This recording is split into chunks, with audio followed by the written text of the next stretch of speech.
6.1 question 3 का first question. यहाँ पे एक इक्वेशन दिया हुआ है जिसे हमें सॉल्व करना है। It's a 3/3 determinant, third order determinant है, तो इसे हम सॉल्व करते हैं डायरेक्टली अलोंग R1। तो सबसे पहला टर्म जो होगा वो होगा x।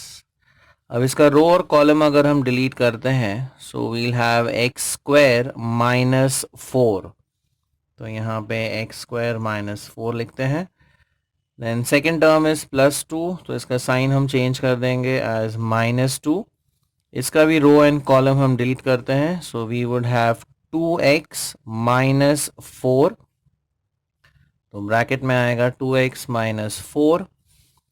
फिर लास्ट टर्म है +2 इनटू ये हो जाएगा 4 minus 2x। So 4 minus 2x is equal to 0। अब यहाँ हम फैक्टराइज कर सकते हैं as x plus 2 x minus 2। So this could be written as x into x plus 2 x minus 2। इसमें से अगर हम 2 कॉमन ले लें तो बाहर हो जाएगा 4, ब्रैकेट में आ जाएगा x माइनस 2, और यहाँ हम -2 अगर कॉमन लेते हैं तो बाहर आ जाएगा -4, and in brackets we'll have x minus 2 is equal to 0। अब ये तीनों टर्म्स में x minus 2 is the common factor, तो x माइनस 2 ये कॉमन फैक्टर हम बाहर लिख लेते हैं। यहाँ रह जाएगा x इंटू एक्स प्लस 2, यहाँ पर आ जाएगा -4, एंड यहाँ पर भी रह जाएगा -4, ब्रैकेट क्लोज, इक्वल टू 0। अब अगर ब्रैकेट ओपन करते हैं अंदर, सो एक क्वाड्रेटिक एक्सप्रेशन बनेगा x square plus 2x minus 8 is equal to 0। अब ये भी एक क्वाड्रेटिक एक्सप्रेशन है जिसे हम डायरेक्टली फैक्टराइज कर सकते हैं। 4 एंड 2 इसके फैक्टर्स होंगे, so we could write this as x minus 2, ये आ जाएगा x square plus 4x minus 2x minus 8 equal to 0। Then x minus 2, first and second term में से हम x कॉमन लेते हैं, so we have x plus 4।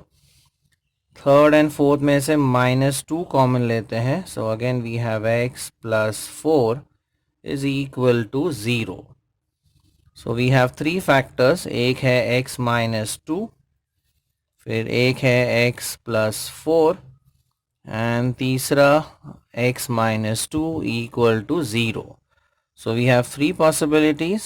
X minus 2 could be 0, or x plus 4 would be 0, और x minus 2 would be 0। तो यहाँ पे x की वैल्यू आ जाती है 2, या फिर x इज इक्वल टू -4, या फिर x इज इक्वल टू 2। ये रिपीटेड रूट मिला हमें, सो फाइनल आंसर हम कह सकते हैं x इज इक्वल टू 2 और x is equal to -4। Exercise 6.1 question number 4, solve the given equation। अब यहाँ पर 3/3 डिटर्मिनेंट दिया हुआ है। अगेन हम इसे सॉल्व करते हैं along R1।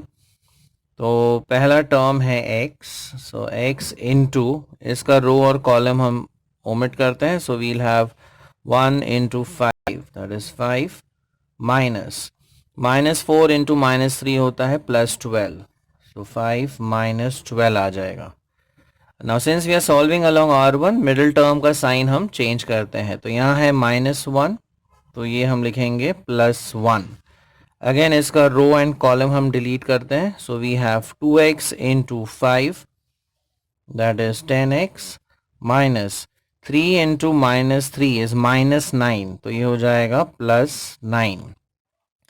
Then third term is +2 times, again third term का रो एंड कॉलम हम डिलीट करते हैं, let us multiply these terms here। 2x into -4 is -8x, minus 3 1s ये हो जाता है 3 is equal to 29।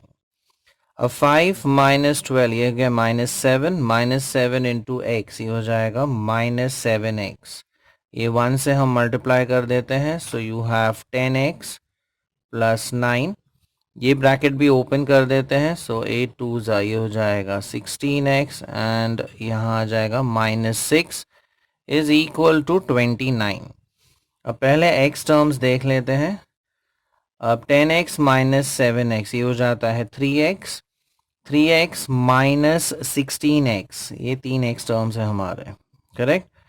This is 3x, 3x minus 16x ये हो जाता है -13x एंड 9 माइनस 6 ये हो जाता है 3 को हम राइट साइड पर ट्रांसफर कर लेते हैं, तो ये हो जाएगा 29 minus 3। So -13x is equal to 26। So x की वैल्यू आएगी 26 divide by -13। So finally x की वैल्यू हो जाती है -2। So we have solved along R1. Then we reach to this equation, -13x is equal to 26. So x की value आ जाती है -2। अब एक्सरसाइज 6.1 का क्वेश्चन नंबर 5 सॉल्व करते हैं। नाउ बिफोर वी प्रोसीड, पहले हम ये i square and i cube को रिप्लेस कर देते हैं by, we know that i square is -1 and i cube की वैल्यू इज -i। तो आई स्क्वायर को -1 से रिप्लेस करते हैं एंड आई क्यूब को -i से। तो हमारा इक्वेशन बन जाएगा, डिटर्मिनेंट में आ जाएगा 4i। अब आई क्यूब है -i, फिर यहाँ पर 2i 1, then I square is -1, तो ये हो जाता है -3। नेक्स्ट इज 4, फिर आएगा 5 -3i is equal to x plus i y लिखिए या फिर y i। अब सॉल्व करते हैं इस डिटर्मिनेंट को। तो पहला टर्म यूजिंग R1 ही हम सॉल्व करते हैं। So 4i times, again row column हम डिलीट करते हैं, so we have -3i then minus, and -3 into 4 is -12, तो ये हो जाता है +12। मिडिल टर्म का साइन हम चेंज करेंगे, तो यहाँ आ जाएगा i plus i। Again row column अगर हम डिलीट करते हैं, this would be 1 into i is i minus 5 into 4 is 20। Third term है +2i टाइम्स, अगेन इसका रो कॉलम अगर हम डिलीट करें, this would be 1 into -3 minus 5 into -3 is -15, तो ये हो जाएगा +15 is equal to x plus yi. Now if you open this bracket, यहाँ आ जाएगा -12i square, 12 4 is 48i, यहाँ फिर से आ जाएगा i square -20i, यहाँ पर प्रोडक्ट आएगा -6i एंड लास्ट टर्म हो जाएगा 30i is equal to x plus yi। Again i square में यहाँ दो आई स्क्वायर टर्म्स है, वहाँ पर हम सब्स्टिट्यूट कर देते हैं -1। तो यहाँ अगर -1 सब्स्टिट्यूट करते हैं तो ये हो जाएगा +12 then 48i, again i square is -1, तो यहाँ आ जाएगा -1 then -20i -6i plus 30i is equal to x plus yi। अब रियल पार्ट्स हम एक साथ लिख लेते हैं। रियल पार्ट्स है 12 -1, 12 -1 ये हो जाता है 11।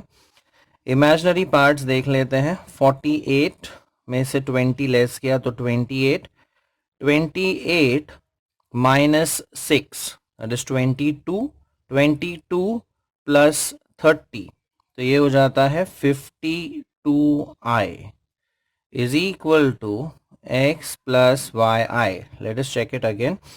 12 minus 1 11, 48 minus 20 ये हो जाएगा 28, 28 minus 6 is 22 plus 30 is 52, correct. Next is equating the real and imaginary parts.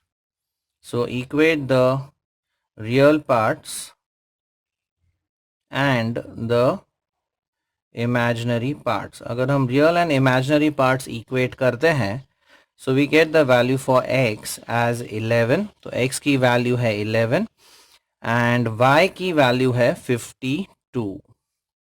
So this is how we solve this question.